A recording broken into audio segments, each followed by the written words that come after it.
Assalamualaikum warahmatullahi wabarakatuh. Jumpa lagi dengan saya Coach Pandi. Kali ini saya akan berbagi cerita strategi penghitungan perencanaan keuangan berdasarkan emas. Nah, pada dasarnya seperti kita ketahui, emas itu nilainya suatu saat, setiap saat dari waktu ke waktu nilainya akan selalu naik, dan kita sudah sepakati bahwa emas adalah sebuah aset yang zero inflasi. Artinya dia akan sangat tahan inflasi. Seperti kita ketahui, contohnya mungkin sudah banyak beredar ya gambar-gambar 1 kilo emas itu pada tahun 1990 bernilai kurang lebih 20 juta. Pada tahun 2021 ini 1 kilo emas sudah senilai satu rumah seharga 850-an juta kurang lebih. Nah, nilai tukar tersebut menunjukkan bahwa emas itu sudah akan kita sepakati sebagai sebuah aset investasi yang pasti naik nilai tukarnya dan bisa mempertahankan daya beli. Mungkin dengan bahasa pribadi saya, sebenarnya emas tidak bisa sebagai aset untuk foya-foya, tetapi kita bisa menggunakannya untuk mempertahankan daya beli. Sehingga pada pembahasan kali ini kita akan membahas tentang bagaimana perencanaan keuangan berdasarkan emas. Perencanaan keuangan berdasarkan emas, kita harus melihat harga buyback. Nah, seperti kita ketahui, tabel penjualan emas kita akan bisa melihat harga jual, dan mungkin bagi para pedagang kita juga bisa melihat harga reseller, dan juga kita mengenal yang namanya harga buyback. Nah, yang perlu kita persiapkan dalam perhitungannya pada saat ini adalah harga buyback emas. Kita ambil contoh, saat ini mungkin emas berkisar di nilai kurang lebih 1 juta per gram ya, kita ambil contoh. Lalu kemudian harga buybacknya mungkin kita ambil contoh 850.000 per gram. Nah, kita ambil harga buyback tersebut untuk menjadikan kalkulasi kebutuhan kita yang akan datang. Sebagai contoh misalnya, apabila kita menginginkan 5 ataupun 10 tahun lagi kita berangkat haji, mungkin haji yang plus gitu ya.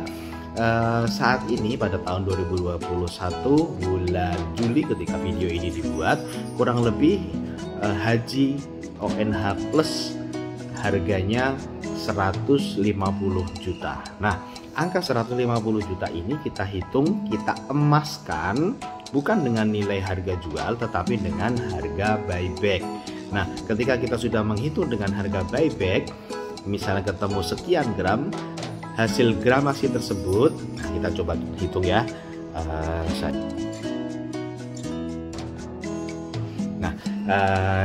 Kita hitung biaya naik haji ONH plus 150 juta, kita menggunakan harga buyback 850.000, ketemu kurang lebih angkanya 176 gram. Nah, target tabungan yang akan kita kejar dengan memperhitungkan harga buyback agar supaya kita memiliki daya beli yang sama, ataupun mungkin suatu saat siapa tahu bisa meningkat malah ya, yang kita butuhkan adalah 176 gram emas. Nah, sehingga kita sudah akan tahu berapa target yang harus kita kumpulkan dalam jangka waktu terserah, fleksibel sebenarnya.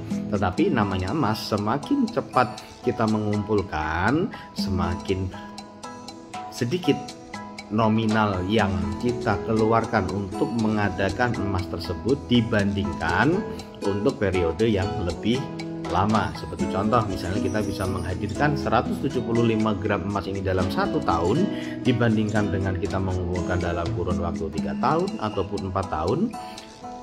Total nominal rupiah yang akan kita keluarkan akan jauh lebih murah ketika kita mengumpulkan 1 tahun. Kenapa? Karena tentunya semakin kita menunda mengumpulkan emas, nominal rupiahnya akan semakin bengkak.